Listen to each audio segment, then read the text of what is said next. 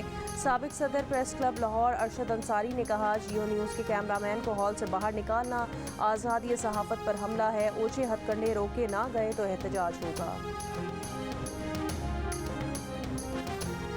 وفاقی شریعت عدالت کا 5 سال میں ملک میں سود سے پاک نظام نافذ کرنے کا حکم۔ سود کے لیے سہولت کاری کرنے والے تمام قوانین اور شکیں غیر شرعی قرار۔ بینکنگ سے متعلق ان تمام قوانین کو فوری خارج کرنے کا حکم جن میں سود کا لفظ استعمال ہوا ہے۔ امریکہ میں پاکستان کے سابق سفیر رچرڈ اولسن پر قطر کے لیے غیر قانونی لابنگ کی فرد جرم عائد۔ اولسن نے جرم تسلیم کر لیا، یہ بھی مان لیا کہ انہوں نے پاکستان میں سفیر کی حیثیت سے تعیناتی کے دوران قطر کا شاہانہ دورہ کیا۔ اولسن پر الزام ہے کہ انہوں نے سن 2015 میں پاکستانی امریکن سے ملاقات کی تھی جس نے بحرینی بزنس مین کے لیے کام کرنے کی تجویز دی۔ اولسن کے دورہ لندن کے بھی انتظامات کیے۔ الزام میں یہ بھی شامل ہے کہ قطری اہلکار نے پاکستانی امریکن $58 لاکھ دیے۔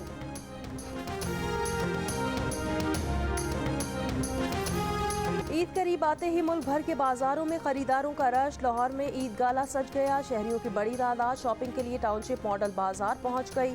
بچے گھڑ سواری سے بھی محظوظ ہوئے۔